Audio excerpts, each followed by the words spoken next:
pertemuan hari ini kita akan membahas tentang, ini bahan ajarnya seperti biasa ya, bisa diakses melalui virtual account. Kita akan membahas tentang berkas sekuensial. Yang mau saya tanyakan itu, apakah kalian tahu apa itu berkas sekuensial dan bisakah berkas sekuensial diupdate? Baik, jika tidak ada yang tahu, maka kita langsung saja dalam pembahasan. Yang pertama ada retrieval terhadap berkas sekuensial. Di mana record pada berkas sekuensial di-retrieve secara berurutan. Urutan di mana record tersebut ditulis pada berkas. Untuk menentukan urutan di mana record tersebut dapat didapat kembali ya. Kemudian retrieval memiliki dua, report generation dan inquiry. Pada umumnya, berkas sekuensial diakses dalam model report generation. Karena record harus diakses secara berurutan. Tentunya lebih efisien mengakses setiap record dari berkas tersebut. Inquiry dari berkas sekuensial mengalami hambatan karena organisasi berkas ini memerlukan secara satu persatu pengaksesan record. Namun, ada inquiry yang memerlukan pengaksesan semua record dari berkas. Hit ratio. Banyaknya record yang harus diakses untuk mendapat informasi yang diinginkan berbagi dengan banyaknya record dari berkas tersebut ya. Contoh, inquiry NPM bla bla bla bla memerlukan pengaksesan record sebanyak 10 dari 100 record ya yang ada dalam berkas mahasiswa. Hitungan hit ratio adalah 10 per 100 sama dengan 0,1. Dengan pernyataan, semakin rendah hit ratio, semakin tidak baik bila menggunakan organisasi sekuensial itu. Namun, semakin tinggi hit ratio-nya, maka baik pula menggunakan organisasi sekuensial. Kemudian update terhadap berkas sekuensial. Master file berisi data yang relatif tetap. Tetapi, kadang-kadang kita memerlukan mengadakan perubahan pada berkas tersebut. Hal ini kita sebut sebagai proses update. Di mana frekuensi sebuah master file harus diupdate bergantung pada faktor-faktor. Ada faktor tingkat perubahan data, kemudian faktor ukuran dari master file, kemudian ada faktor kebutuhan yang mendesak dari data yang sedang berjalan pada master file, kemudian ada faktor file activity ratio. Ada 4 faktornya ya.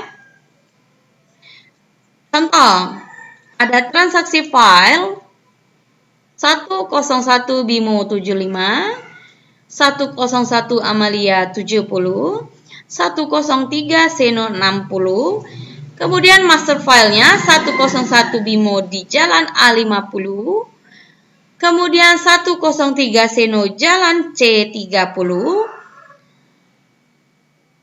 di 104 ada Henny Jalan Z50, kemudian di 105 ada Pandu di Jalan D70.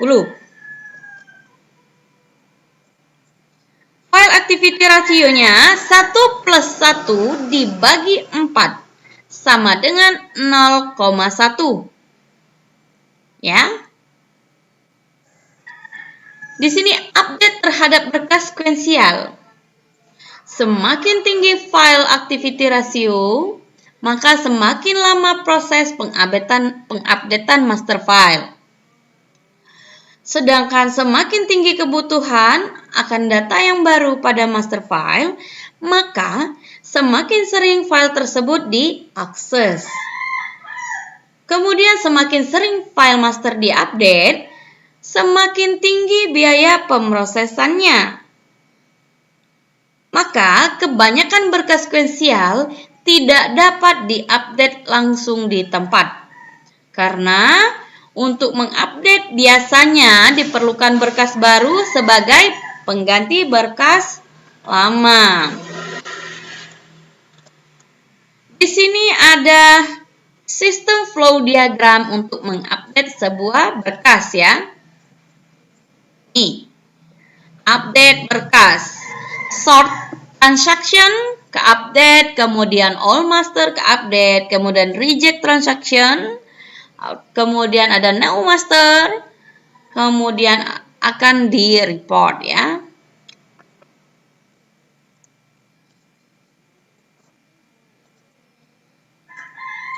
Kemudian kita masuk ke generation file. Selama next cycle pada proses update new master, file yang sekarang akan menjadi old master, menjadi banyaknya master file, inilah yang disebut dengan generation file. Ya di sini ya, ini disebut dengan next cycle ini disebut dengan generation file. Ya.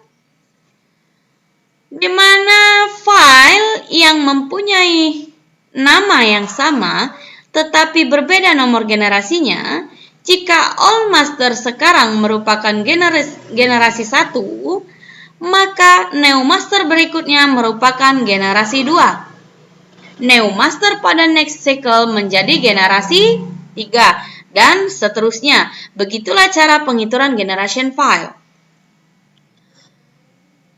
Tidak begitu sulit ya tentang penghitungan atau penglihatan dari generation file, penentuannya ya. Kemudian generation file memiliki 3 jenis update. Yang pertama ada insert a new record. Kemudian yang kedua ada delete existing record. Kemudian ada modify a existing record.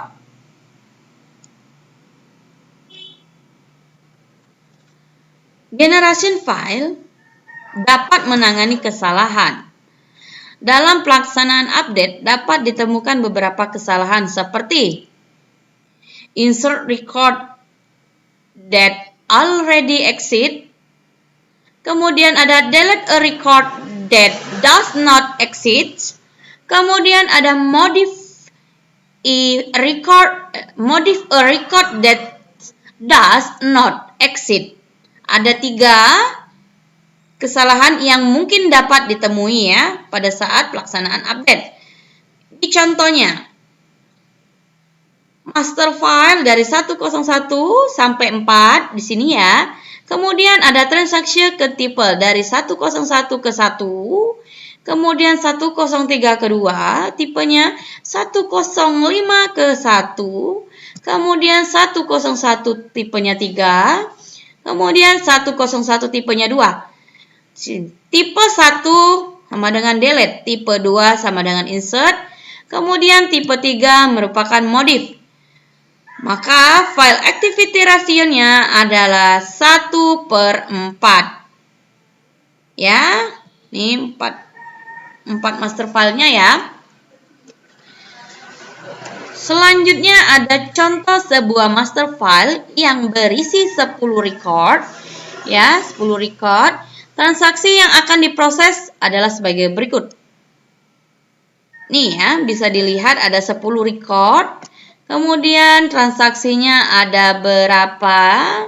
Ada yang kedua, ada yang ke-1, ada yang ketiga, 1 dan 1, terus seterusnya ya.